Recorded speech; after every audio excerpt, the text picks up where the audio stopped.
वो उस समय शेरवानी पहने सिर पर कलगी सजाए बहुत खूबसूरत लग रहा था। सब कह रहे थे कि उस पर बहुत रूप आया है। दुल्हन भी तो बहुत खूबसूरत थी, चांद जैसे चेहरे वाली। दोनों निसंदेह चांद और सूरज की जोड़ी लग रहे थे। सिराज की शादी उसके कजन रोमाना के साथ हो रही थी। रोमाना सिराज की ताया की बेटी थी।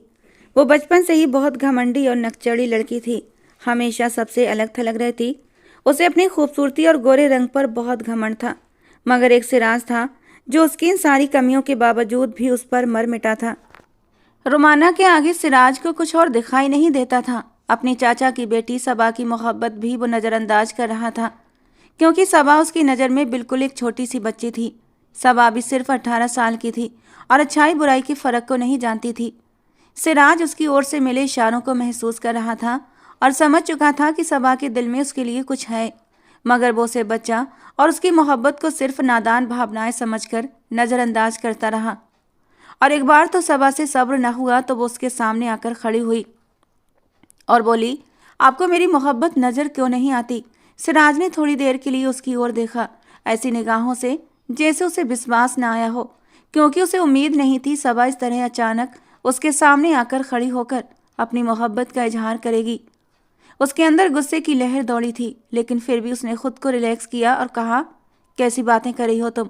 अभी बहुत छोटी हो और छोटी ही रहो। अपना ध्यान पढ़ाई पर लगाओ। इस तरह की फिजूल बातें मुझे पसंद नहीं। सिराज ने सख्त डांटने वाले अंदाज में कहा था, मगर सबा की आंखों में आंसू आ गए थे। कितनी ही देर तक वो सिराज को खामोश दुख भरी नजरों से देखती रही, लेकिन कुछ बोल न सकी, क्योंकि आंसुओं का गोला उसके गले में अटक सा गया था। 2 आंसू टूटकर गालों पर आए और फिर वो खामोशी से वहां से चली गई। उसने सिराज की किसी बात पर कुछ भी नहीं कहा था। सिराज ये सोचकर रिलैक्स हो गया कि सबा अब मायूस होकर पीछे हट गई है, उसकी डांट फटकार का असर हो गया है। मगर ऐसा नहीं हुआ। सबा पहले से भी ज्यादा टूटकर सिराज को चाहने लगी थी।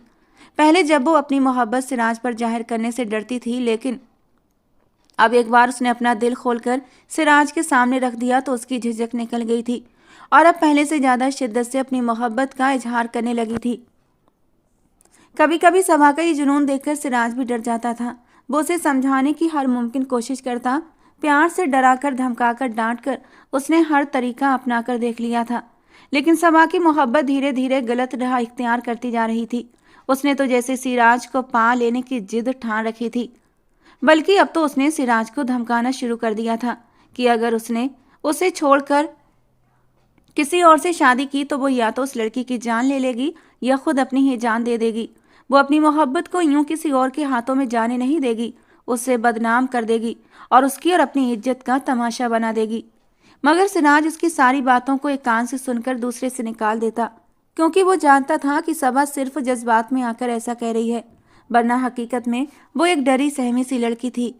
अगर रोमाना उसके दिल में न होती तो शायद एक बार वो सबा के बारे में सोच सकता था, क्योंकि सबा पढ़ी लिखी, खूबसूरत, समझदार लड़की थी। लेकिन सिराज अपने दिल का क्या करता जहां पर सिर्फ रोमाना की मोहब्बत की रोशनियां बिखरी हुई थीं, इस बात से बेखबर कि रोमाना के दिल में उसके लिए कोई भी जज्बात नहीं है। वो बस दिल ही दिल में बेपनाह रोमाना को चाहे जा रहा था। फिर जब सिराज और रोमाना की शादी की बात शुरू हुई तो एक दिन सबा रोते हुए सिराज के कमरे में आ गई। आप ऐसा कैसे कर सकते हैं? सबा ने कहा। सिराज ने आंखों में बेगानापन और लहजे में बेपरवाही लाकर उसे देखा और कहा, क्यों? क्या कर दिया मैंने ऐसा जो तुम इस तरह आधी रात को मेरे कमरे में आई हो? तुम्हें इस वक्त मेरे कमरे में नहीं आना चाहिए था। ये गलत है सबा। खानदानी शरीफ लड़कियों को ये बातें शोभा नहीं देती। सिराज के अंदाज से झुंझला गई और बोली, मुझे डर था कि मुझे आपसे बात करते कोई और न देख ले। मैंने सबके सोने का इंतजार किया तब यहाँ आई हूँ।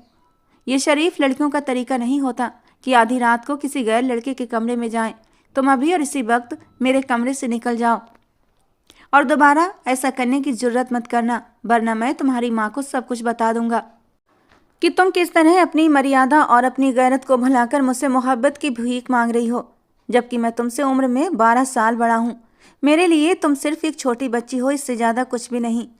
सिराज, मुझे कोई फ़र्क नहीं पड़ता कि तुम मुझसे कितने बड़े हो। मैं तुमसे मोहब्बत करती हूँ और मैं वादा करती हूँ कि मैं ये रिश्ता बहुत ईमानदारी और वफा के साथ निभाऊंगी। तुम रोमाना से रिश्ता तोड़कर मेरे साथ रिश्ता जोड़ लो, मैं तुम्हारे बिना जी नहीं सकती। वो उसके कदमों में बैठ गई थी। जबकि सिराज 2 कदम पीछे हटा था।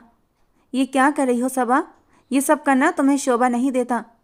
और वैसे मान भी लो, अगर मैं तुम्हारे कहने पर तुमसे शादी भी कर लूं तो मैं तुम्हें वो मोहब्बत ना दे सकूंगा तो जो तुम्हारा हक है, क्योंकि मेरे दिल में सिर्फ रोमाना के लिए मोहब्बत है, तुम्हारे लिए नहीं। ये कहकर सिराज खुद ही कमरे से बाहर चला गया था, क्योंकि उसे पता था सबा तो कमरे से जाएगी नहीं, और अगर किसी ने देख लिया तो तमाशा हो जाता। रोमाना उसे जिस तरह बिन मांगे मिल गई थी, उसकी तो जैसे मन की मुराद पूरी हो गई थी। लेकिन सबा के आंसू उसकी खुशियों में रुकावट डाल रहे थे। और फिर जब रोमाना के साथ उसकी शादी का सिलसिला शुरू हुआ तो सबा की बेचैनी अब सिराज को भी परेशान करने लगी थी। हर वक्त उसकी आंखें रोई रोई सी रहती। वो दास नज़रों से सिराज को देखती। सिराज को डर था कि अगर घर वालों ने सबा के इस रवैये को नोट किया तो वे सिराज के बारे में क्या सोचेंगे, जबकि सिराज ने तो कभी सबा को इस नज़र से देखा तक नहीं था और ना ऐसा कभी सोचा था। उसने उसे प्यार से हर तरह से समझाने की कोशिश की और फिर सबा ने भी जैसे तैसे खुद को समझा लिया था। अब वो सिराज से दूर दूर रहती थी, मगर उसका दिल हर वक्त सिराज की ओर ही खींचता रहता था। उसका पहला प्यार, पहला ख्वाब सिराज ही था। इतनी आसानी से वो अपनी मोहब्बत को दिल से कैसे निकाल सकती थी? वो जानती थी उसकी और सिराज की उम्र में बहुत फ़र्क है। सिराज के दिल में जो कुछ रोमाना के लिए था वो उसकी आंखों में साफ झलकता था। वो खामोशी से एक तरफ हट गई थी। वो इंसान जिससे वो मोहब्बत करती थी, जिसके लिए वो तहज्जुद में दुआएं मांगती थी, आज वो हमेशा के लिए किसी और का होने जा रहा था। सबा को रोमाना का रवैया भी खटकता था। ऐसा महसूस होता कि रोमाना सिराज के लिए वैसा महसूस नहीं करती जैसा सिराज उसके लिए करता है। शायद ये सबा का वहम था, क्योंकि वो खुद सिराज के बारे में हद से ज़्यादा हसास थी। वो उसकी छोटी छोटी बातों को घंटों सोचती रहती थी। तभी तो रोमाना का रवैया उसे ज़रूरत से ज़्यादा महसूस हो रहा था। बाकी सबके लिए रोमाना का रवैया नॉर्मल था। वो हमेशा के लिए दिए अंदाज में रहती, हर वक्त अकेली बैठी न जाने किन ख्यालों में गुम रहती थी, और अब भी वो उसी रूटीन पर कायम थी। सबा सोचती थी कि रोमाना को तो अपनी किस्मत पर नाज होना चाहिए। उसे खुश होना चाहिए कि वो सिराज खान की ज़िंदगी में उसकी बीवी बनकर दाखिल हो रही है। मगर ये कैसी नाशुक्री थी रोमाना की, और सबा के दिल में ये कितनी ख्वाहिश थी कि वो सिराज की आंखों में अपने लिए मोहब्बत के दिए जलते देखे। मगर सिराज उसकी मोहब्बत को नज़रअंदाज करके रोमाना के इश्क में डूब चुका था, और रोमाना का ऐसा रवैया था जिससे उसकी खुशी जाहिर नहीं होती थी। उस दिन वो अपनी माँ आसिया बेगम के साथ बंद कमरे में तेज आवाज़ में बहस कर रही थी। उनकी आवाज़ें कमरे से बाहर तक आ रही थीं। सबा कमरे के बाहर खड़ी थी और बाकी सारी कजिन्स भी वहीं थीं। जब उन्होंने रोमाना को यूं चीखते चिल्लाते देखा तो सब हैरान और परेशान रह गए। आखिर रोमाना अपनी माँ से इस अंदाज में बात क्यों कर रही थी? क्या हुआ था दोनों के बीच? उन्होंने दरवाजे पर दस्तक देना शुरू कर दिया। अचानक कमरे में खामोशी छा गई। फिर आसिया चाची शर्मिंदा शर्मिंदा सी बाहर निकली और कहने लगी कि वो इतनी जल्दी शादी के लिए तैयार नहीं है। इस बात पर गुस्सा कर रही है कि अभी मुझे पढ़ाई करनी है, लेकिन बड़ों के फैसलों के आगे किसी की नहीं चलती। यही बात मैंने रोमाना को समझाने की कोशिश की, मगर वो समझने का नाम ही नहीं ले रही। सबा ने गहरी सांस ली और चुप रह गई। अगर वो रोमाना की जगह होती तो खुशी के मारे नाच उठती। रोमाना के लाख विरोध रोने धोने के बावजूद भी उसकी रुखसती की तैयारियां की जा रही थीं। एक दिन पहले निकाह हो चुका था और आज वो रुखसत होकर हमेशा के लिए एक कमरे से निकलकर दूसरे कमरे में दाखिल होने वाली थी। सिराज के चेहरे और आंखों पर खुशियों की चमक थी। आने वाली जिंदगी की रौनकें उसके चेहरे से झलक रही थीं, जबकि रोमाना की आंखें रो रो कर सूजी हुई थीं। उसके चेहरे पर जैसे जर्दी सी छाई हुई थी। उसका रोना धोना और विरोध किसी की समझ में नहीं आ रहा था। भला सिराज जैसा इंसान जिसे पाने का हर लड़की सपना देख सकती थी, उसके साथ शादी करने पर वो नाखुश क्यों थी? आखिर क्या वजह थी इसकी? सबके दिलों में तरह तरह के सवाल उठ रहे थे। इन सब के बीच सिराज बहुत खुश था। उसे किसी भी बात की कोई फिक्र नहीं थी, क्योंकि ना तो इतने दिनों से उसका रोमाना से आमना सामना हुआ था, ना ही रोमाना से उसकी कोई बात हुई थी। इसीलिए वो इस बात से बेखबर था कि घर में क्या हो रहा है। और फिर रोमाना की रुखसती हो गई। सबको रोते धोते छोड़ वो अपने कमरे में आ गई। उसकी आंखों में आंसुओं की जगह अजनबीपन था। चेहरे पर पत्थर जैसे भाव थे। वो सख्त गुस्से में थी। सारी कजिन्स उसके साथ हंसी मजाक कर रही थीं, आपस में नोक-झोंक कर रही थीं। उनकी ऊंची ऊंची हंसी की आवाज़ें बाहर तक गूंज रही थीं। उनकी आवाज़ें जो भी सुनता वो मुस्कुरा देता, जबकि रोमाना के चेहरे पर कोई भाव नहीं थे। वो इन सब की मौजूदगी में बेचैनी महसूस कर रही थी। जब भी उसकी कजिन्स और सहेलियां सिराज का नाम लेकर उसे छेड़ती तो उसे ऐसा लगता जैसे किसी ने उसे खौलते तेल में डाल दिया हो। उसे उस इंसान से नफरत महसूस हो रही थी। वो कभी सिराज से शादी करना ही नहीं चाहती थी, लेकिन माँ बाप के दबाव में आकर वो एक नापसंदीदा इंसान को अपनी जिंदगी में शामिल कर चुकी थी। जब ये मजाक उसके लिए असहनीय हो गया तो उसने गुस्से से चीखते हुए कहा, तुम लोग यहाँ से चली जाओ, मेरे सिर में दर्द है, मैं आराम करना चाहती हूँ। भले ही वो इसी घर में रहती थी, इसी हवेली की बाशिंदा थी और ये सारी लड़कियां बचपन से साथ रही थीं, लेकिन दुल्हन के लिबास में उसे इतने गुस्से में बोलते देख सब हैरान रह गईं। थोड़ा लिहाज करो रोमाना, हवेली में मेहमान औरतें भी हैं, वे तुम्हारी आवाज़ सुनेंगी और तुम्हें यूं बोलते देखेंगी तो क्या सोचेंगी। आखिरकार एक बड़ी कजिन जो कि शादीशुदा थी ने रोमाना को टोक दिया, लेकिन उसका टोकना जैसे गजब हो गया। रोमाना ने ऊंची आवाज़ में रोना शुरू कर दिया और पहले से भी ज़्यादा चिल्लाने लगी। परिवार की बड़ी औरतें भागती हुई कमरे में आईं और इस हालत को देखकर हैरान हुईं। क्या हो गया है, उन्होंने पूछा। रोमाना ने कहा, मेरी तबीयत ठीक नहीं है, सिर में दर्द है और ये लोग मेरी बात समझने की बजाय मुझे परेशान कर रही हैं, आप इन्हें यहाँ से लेकर जाएं। सिराज की माँ जमीला बेगम ने हैरत भरी नज़रों से रोमाना को देखा। वो जानती थी रोमाना नाजुक मिजाज और नखरे वाली है, लेकिन वो आज के दिन इस तरह से अपने व्यवहार का प्रदर्शन करेगी ये उनके सपने में भी नहीं था। उन्होंने अपनी नापसंदीदगी छुपाकर सारी लड़कियों को डांटकर कमरे से बाहर निकाला। ठीक तो कह रही है दुल्हन, इसे आराम करने का मौका नहीं मिला, इसे आराम करने दो और तुम सब बाहर जाओ। गुस्सा तो उन्हें रोमाना पर था, लेकिन वो उनकी नई नवेली बहू थी। अब पहले ही दिन उसे कुछ कहकर भी सबकी आलोचना का निशाना बनना नहीं चाहती थी, लेकिन रोमाना की बात से उनका दिमाग गुस्से से भर गया था। एक एक करके सारी लड़कियां वहां से उठकर चली गईं। खुशी का माहौल था और रोमाना ने इस मौके पर जैसे रंग में भंग डाल दिया था। अब कमरे में शांति पाकर वो अपनी जगह से उठी, अलमारी खोली। सामने एक सादा सा सूट हैंगर पर लटक रहा था। उसने वो सूट निकाला और कपड़े बदलने के लिए बाथरूम चली गई। जमीला बेगम ने बाहर जाते ही सिराज को कमरे में भेज दिया।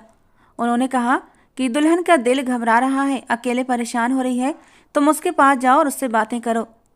उनकी बात सुनकर सिराज हंस पड़ा। अम्मी, वो हमेशा से इसी घर में तो रही है, एक कमरे से उठकर दूसरे कमरे में गई है, लेकिन आप ऐसे कह रही हैं जैसे वो पता नहीं कितने मीलों का सफ़र तय करके आई हो। जमीला बेगम ने उसकी बात पर कोई प्रतिक्रिया नहीं दी। माँ का सपाट चेहरा देखकर वो थोड़ा चौंका था। उसे समझ आ गया कि कुछ तो ऐसा हुआ है जो अम्मी को नागवार गुजरा है। घर मेहमानों से भरा हुआ था, इसीलिए वो अपनी माँ से कुछ पूछ नहीं सकता था। वो चुपचाप अपने कमरे में चला आया, लेकिन जब उसकी नज़र सामने पड़ी तो वो हैरान रह गया।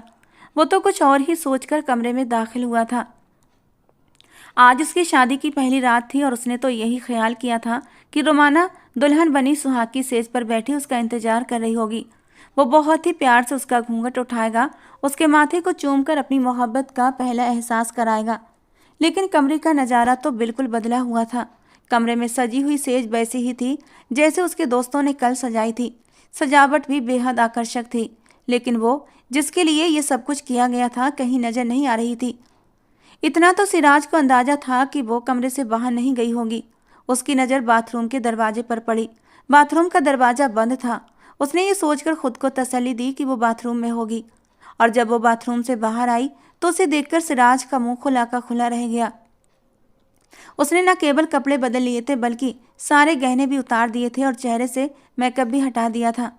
जिस रूप को सिराज अपनी आंखों के जरिए अपने दिल में बसाना चाहता था वो उसे सादगी भरे चेहरे में देख रहा था।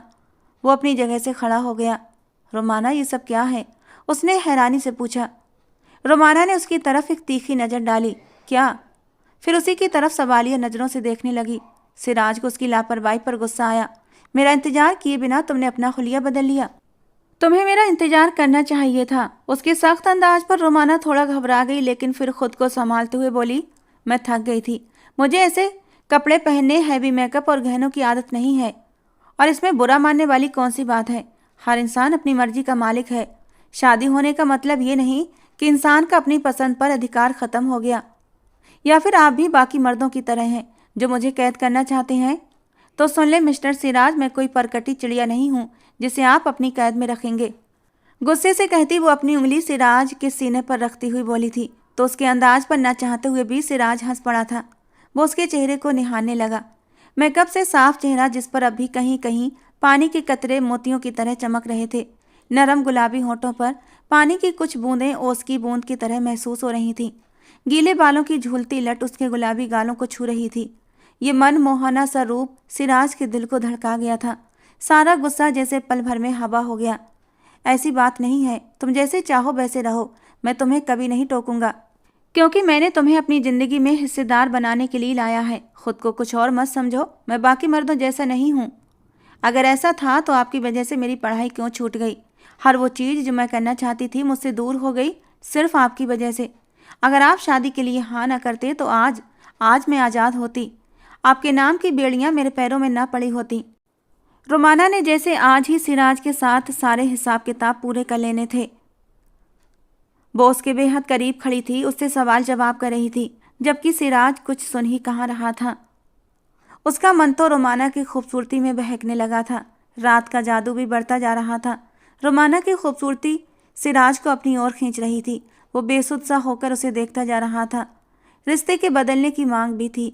उसके बचपन की मोहब्बत जब एक महरम रिश्ते में उसके सामने मौजूद थी तो वो खुद पर कैसे काबू रख सकता था। वो एकदम कदम बढ़ाता हुआ रोमाना की ओर बढ़ा। रोमाना ने उसकी आंखों में बदलते रंग साफ देख लिए थे। उसे अंदाजा हो गया था कि सिराज अब उससे क्या कहने वाला है और उससे क्या चाहता है, लेकिन वो इतनी आसानी से उसके सामने हार मानने वालों में से नहीं थी। दूर रहो मुझसे, तुम ऐसा नहीं कर सकते, तुम मेरे करीब नहीं आ सकते, उससे पीछे हटते हुए रोमाना ने साफ शब्दों में कहा, जबकि सिराज को उसके इस रवैये पर गहरा झटका लगा। ये कैसी बातें कर रही हो तुम? मेरा तुमसे निकाह हुआ है। तुम आज इस घर में मेरी बीवी की हैसियत से मौजूद हो और तुम मुझे अपने करीब आने से रोक रही हो। ऐसा कैसे कर सकती हो तुम? अगर तुम अपनी मर्जी कर सकते हो, मेरी पढ़ाई छुड़वा सकते हो, मुझे घर में बिठा सकते हो, तो मैं भी अपनी मर्जी का इस्तेमाल कर सकती हूँ।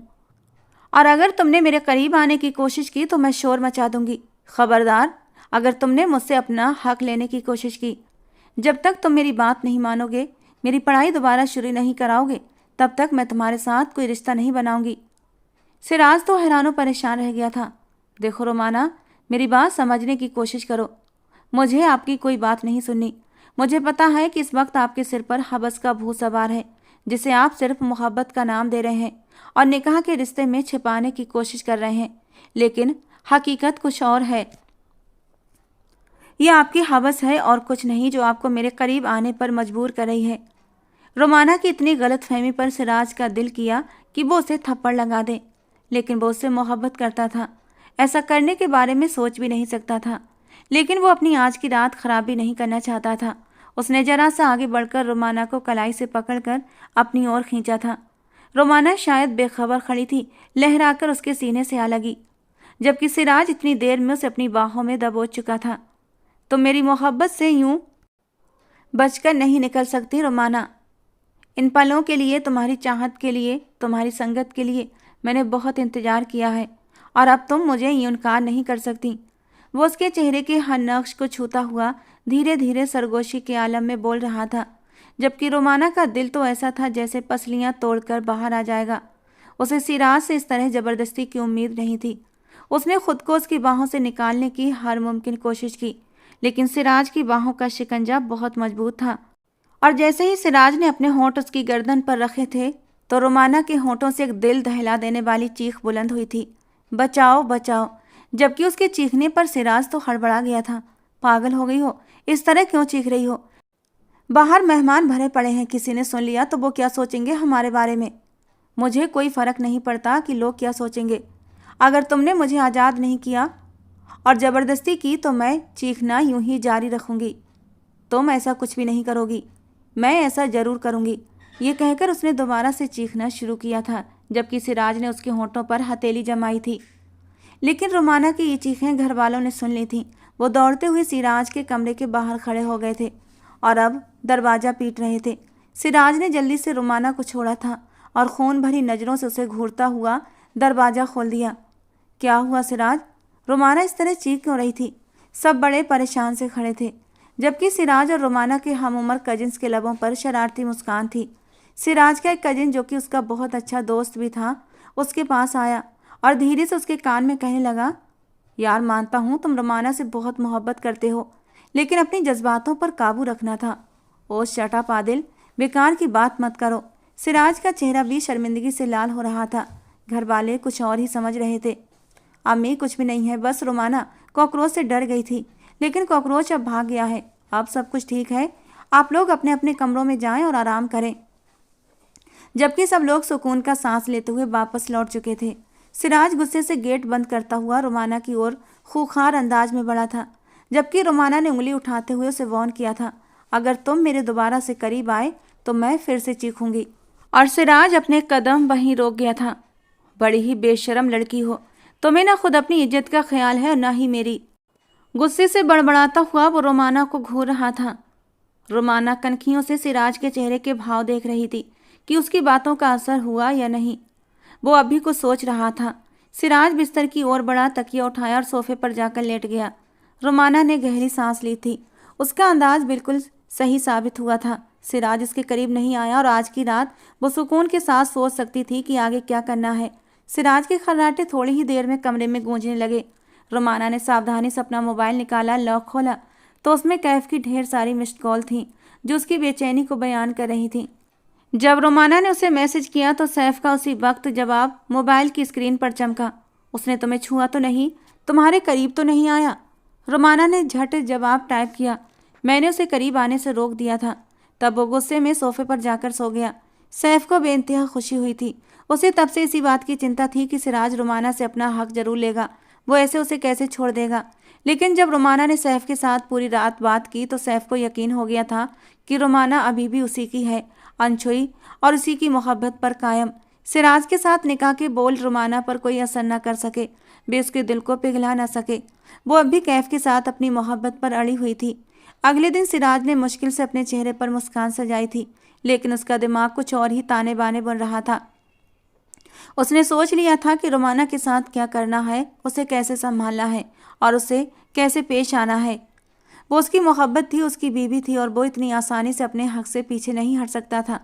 कब से उसने इस रात का इंतजार किया था और जब वो रात आई तो चुपके से अकेलेपन के पल उसकी गोद में डालकर वो चली गई थी। रोमाना तुम बहुत जालिम हो, उसने अपने होठों के बीच बड़बड़ाया, लेकिन अपने चेहरे के हाव भाव से उसने किसी को भी ये महसूस नहीं होने दिया कि वो अंदर से खुश नहीं है। दूसरी ओर रोमाना शर्माई शर्माई सी सबके बीच बैठी थी। लोगों की बातों पर वो शर्मा शर्मा कर सिर झुका लेती और सिराज उसे देखता हुआ सोचता रहता कि आखिर ये शर्मा किस बात पर रही है। कितनी ड्रामेबाज लड़की है। रात को तो इसने मुझे अपने पास तक नहीं आने दिया और अब सबके सामने कैसी मासूम बन रही है। अगले दिन रोमाना अपने माँ बाप के साथ मैके की रस्म के लिए आई थी। घर तो एक ही था, लेकिन सभी रस्मों रिवाज परंपराओं के मुताबिक निभाए जाते थे। हवेली में सभी लोगों के हिस्से अलग अलग थे, किचन भी अलग अलग थे, लेकिन शाम के समय सभी लोग बड़े हॉल में इकट्ठा होते थे। दिन भर की बातों पर चर्चा होती और एक दूसरे की परेशानियों का पता चलता था। सिराज रोज रोमाना को देखता था, लेकिन कभी उसके दिल की बात समझ नहीं पाया था और जब से शादी की तारीख तय हुई थी उसने रोमाना को एक बार भी नहीं देखा था। वो समझ रहा था कि रोमाना इस रिश्ते से खुश है, वो भी उससे प्यार करती होगी। शादी के बाद से भी सामान्य पति पत्नी की तरह जिंदगी बिताएंगे, लेकिन रोमाना इतनी टेढ़ी होगी उसे इस बात का अंदाजा नहीं था। शादी के 3 दिन बीत चुके थे जब सिराज ने नाश्ते की मेज पर एक घोषणा कर दी कि रोमाना फिर से कॉलेज जाएगी। उसकी बात सुनकर रोमाना ने अपना झुका हुआ सिर उठाया। बाकी सबकी आंखों में भी अब विश्वास झलक रहा था। ये तुम क्या कह रहे हो सिराज? रोमाना की शादी हो चुकी है, अब वो घर संभालेगी। सबसे पहले रोमाना की मां आसिया बेगम ने आपत्ति जताई। उनकी आंखों में डर की छाया थी और चेहरा पीला पड़ गया था। सिराज ने हैरानी से उनके चेहरे के भावों का जायजा लिया। वहीं रोमाना गुस्से से अपनी माँ को देख रही थी। अम्मी, शिक्षा लेना हर इंसान का मौलिक अधिकार है, आप लोग मुझे मेरे अधिकार से कैसे वंचित कर सकते हैं? मान लिया कि मेरी शादी हो गई है, मैं अपने घर बार की हो गई हूँ, लेकिन इस बात का ये मतलब नहीं कि मेरी खुशियों और मेरी ज़रूरतों से मेरा नाता टूट गया है। मैं अभी अपनी पढ़ाई जारी रख सकती हूँ और अगर सिराज को इस पर कोई आपत्ति नहीं तो किसी और को भी नहीं होनी चाहिए, उसने साफ शब्दों में कहा। सब लोग हैरानी से उसे देखने लगे। हवेली की किसी लड़की में इतनी हिम्मत कभी नहीं हुई थी कि वो बड़ों के बीच यूं ऊंची आवाज़ में बात करे या किसी के सामने सिर उठाकर देखे। लेकिन अब रोमाना की बागी हरकत सभी ने गौर से देखी। सबके चेहरों पर परेशानी झलकने लगी, माथे पर शिकने उभर आईं। लेकिन इस सब में एक सिराज था जो बिल्कुल सामान्य था। उसने आसिया बेगम से कहा, चाची रोमाना सही कह रही है, मुझे उसकी पढ़ाई से कोई दिक्कत नहीं और अच्छा है वो अपनी पढ़ाई पूरी करे और वैसे भी अभी उसकी उम्र ही क्या है, अभी से घरदारी में पढ़कर अपने सपनों को पीछे छोड़ दे ये मुझे भी मंजूर नहीं। सिराज की बात पर सब लोग खामोश हो गए थे, लेकिन आसिया जी का दिल अंदर से डरा हुआ था। वो कैसे सिराज को बताती कि रोमाना का दोबारा से कॉलेज जाना खतरे से खाली नहीं है। नाश्ते के बाद उसने रोमाना से कहा, अपनी किताबें ले आओ, मैं जाते हुए तुम्हें कॉलेज छोड़ दूंगा। रोमाना खुशी खुशी अपना बैग उठाने के लिए कमरे में चली गई। वो सेकेंड ईयर की छात्रा थी। अभी उसके पेपर होने में 4-5 महीने बचे थे जब घर वालों ने उसकी शादी कर दी थी। ये शादी आसिया बेगम के जोर देने पर हुई थी। कुछ साल पहले ही रोमाना का रिश्ता सिराज के साथ तय हुआ था। ये रिश्ता सिराज की रजामंदी से किया गया था। शादी भी रोमाना की पढ़ाई पूरी होने के बाद करने की बात तय हुई थी, क्योंकि सिराज भी यही चाहता था कि उसकी बीवी पढ़ी लिखी हो। लेकिन जब आसिया बेगम ने खुद ही रोमाना की शादी की इच्छा जताई तो सिराज ने भी कोई आपत्ति नहीं की। उसे रोमाना से बहुत मोहब्बत हो गई थी। अपने जज्बात पर काबू पाना उसके लिए मुश्किल हो रहा था और ऊपर से सबा का रवैया भी उसे परेशान कर रहा था। वो चाहता था कि जल्द से जल्द उसकी शादी हो जाए और सबा का ध्यान उस पर से हट जाए। एक तरह से वो सबा से डरने लगा था।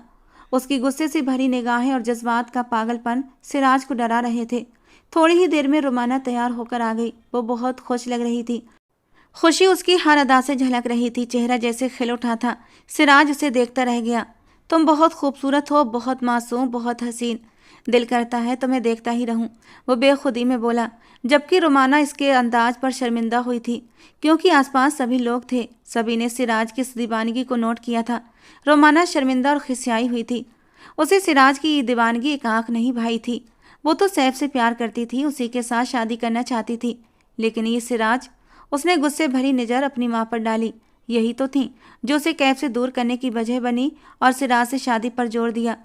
रोमाना को आज भी वो दिन अच्छे से याद था। वो उस दिन को कोस रही थी। अगर वो उस दिन भावुक न होती तो आज इतनी जल्दी उसकी शादी न होती। वो अपने माँ बाप को सैफ के लिए राजी कर लेती। सैफ कौन था? आज से 1 साल पहले तक रोमाना भी ये बात नहीं जानती थी। जब उसकी दोस्ती अपनी क्लास में आई नई लड़की रिदा से हुई तो उसकी बेबाक बातें और निर्भीक स्वभाव देखकर रोमाना उसकी ओर आकर्षित हो गई। लड़कियां रिदा से दूरी बनाकर रखती थीं और उसे पसंद नहीं करती थीं, लेकिन रोमाना जो पूरी जिंदगी हवेली की पुरानी परंपराओं में जकड़ी रही थी, रिदा की बेफिक्र आज़ादी से प्रभावित हो गई थी।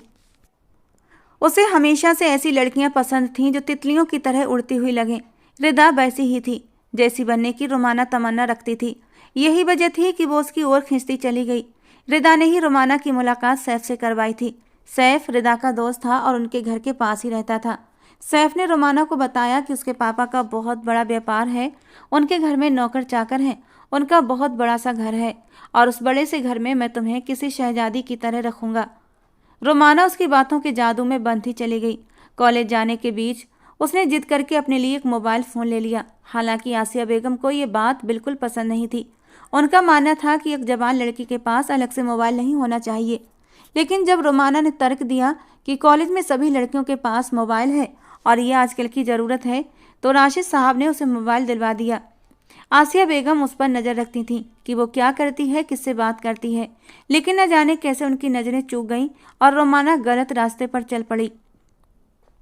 कॉलेज से घर लौटने के बाद वो रोजाना सैफ से बातें करने लगी।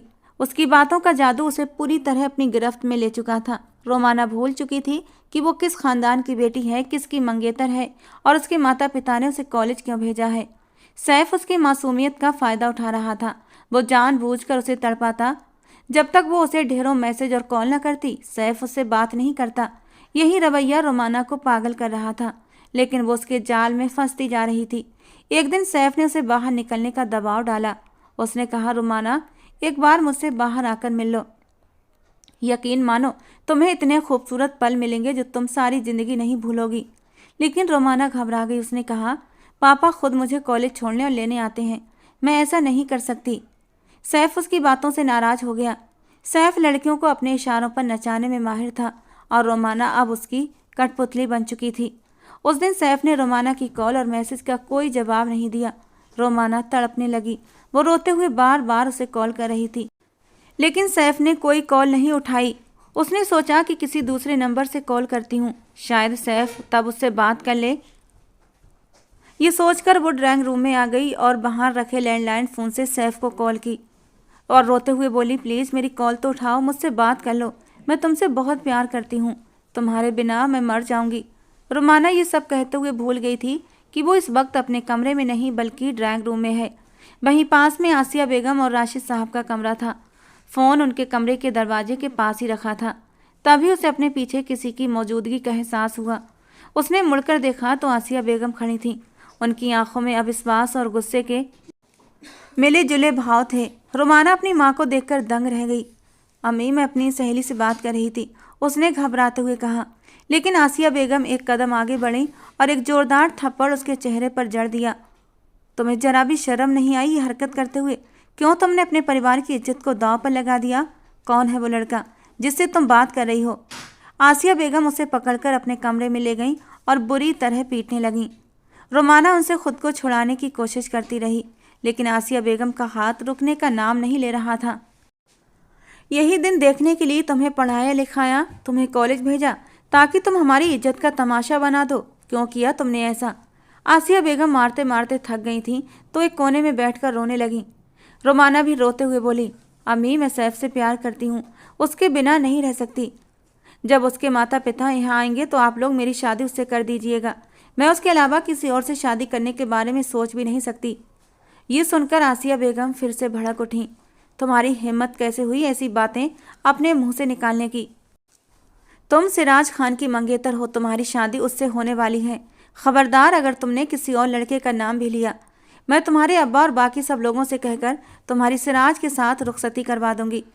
अब से तुम कॉलेज नहीं जाओगी। आसिया बेगम ने अपने पति को समझा बुझाकर उन्हें मनाया और ये बात घर के बड़े बुजुर्गों तक भी पहुंच गई। आसिया बेगम अब रोमाना की शादी जल्दी से करवाना चाहती थी। इस पर किसी को कोई आपत्ति भी नहीं थी। जमीला बेगम तो खुश थी कि उनके बेटे का घर बसने वाला है। वैसे भी पढ़ाई का शौक रोमाना को था। उन्हें रोमाना का कॉलेज जाना पसंद नहीं था, लेकिन उसके माता पिता की रजामंदी थी, इसलिए वे चुप रहीं। रोमाना ने अपनी माँ के सामने विरोध किया, रोई चिल्लाई, लेकिन उन्होंने उसकी एक न सुनी। वो लड़का हमारे लायक नहीं। जो लड़का तुम्हें रात को अपने घर वालों से छुपकर बात करने पर मजबूर कर सकता है, वो कभी तुम्हें अपने घर नहीं बसाएगा। वो सिर्फ तुम्हारे साथ वक्त बर्बाद कर रहा है। रोमाना ने ये बात सैफ को बताई। ये सुनकर सैफ भी परेशान हो गया। वो नहीं चाहता था कि रोमाना उससे दूर हो, क्योंकि अभी तो उसने सिर्फ रोमाना को अपनी मोहब्बत के जाल में फंसाया था, उसे पूरी तरह हासिल नहीं किया था। एक बार वो उसकी खूबसूरती को हासिल कर लेता तो फिर उसे रोमाना से कोई मतलब न रहता। रोमाना ने रोते हुए सैफ से कहा, मैं ये शादी तो कर रही हूँ, लेकिन मैं सिराज को कभी स्वीकार नहीं करूँगी। मैं सिर्फ तुम्हारी हूँ और तुम्हारी रहूँगी। सैफ के होठों पर हल्की मुस्कान आ गई, क्योंकि उसे यकीन हो गया कि रोमाना उससे सच्चा प्यार करती है। रोमाना ने अपनी बात सच कर दिखाई। उसने सिराज को अपने नज़दीक आने नहीं दिया और ना ही इस रिश्ते को स्वीकार किया। सिराज ये समझ नहीं पा रहा था कि आखिर रोमाना के साथ दिक्कत क्या है। पहले तो उसने पढ़ाई का बहाना बनाया कि उसकी पढ़ाई की इच्छा को नज़रअंदाज किया गया। अब सिराज ने उसे फिर से कॉलेज भेजना शुरू कर दिया था। रोमाना पहले से ज़्यादा खूबसूरत और खुश दिखने लगी थी। सिराज कैसे अपने जज्बातों पर पहरे बैठा था। जब बंद कमरे में रात की तन्हाई में उसके करीब जाने की कोशिश करता, उसकी हालत ख़राब हो जाती। उसके हाथ पैर कांपने लगते और चेहरा पीला पड़ जाता। रोने लगती, चीखने चिल्लाने लगती। सिराज घबराकर उससे दूर हो जाता। वो नहीं चाहता था कि रोमाना की कोई आवाज़ भी कमरे से बाहर जाए और घर के लोग उनकी इज्जत का तमाशा देखें। एक दिन सब घर वाले शादी में गए हुए थे। सिराज ने काम का बहाना बना दिया, जबकि रोमाना को शादियों में जाना वैसे भी पसंद नहीं था। उसने सरदर्द का बहाना बनाया और कैफ से बात करने के इरादे से कमरे में आ गई। और उस दिन सिराज के होठों पर एक दिल फरेब मुस्कान आई थी। आज वो रोमाना को नहीं छोड़ने वाला था। ये सोचते हुए वो अंदर कमरे में दाखिल हुआ। सिराज के चेहरे पर खुमारी देखकर रोमाना की जान लबों पर आई थी। वो कमरे से निकलने ही वाली थी कि सिराज ने खींचकर उसे बेड पर गिराया था। दोस्तों, कहानी का ये पहला भाग है। दूसरा और आखिरी भाग को सुनने के लिए हमारे चैनल के साथ जुड़े रहें। कहानी का ये पहला भाग आपको कैसा लगा, अपनी राय कमेंट बॉक्स में ज़रूर देना। दोस्तों, कल इसी समय कहानी के दूसरे और आखिरी भाग के साथ मिलेंगे। जाते जाते हमारे चैनल को सब्सक्राइब जरूर कर लेना दोस्तों, जिससे कि रोज़ एक नई रोमांटिक कहानी आप लोगों को सुनने को मिलती रहे।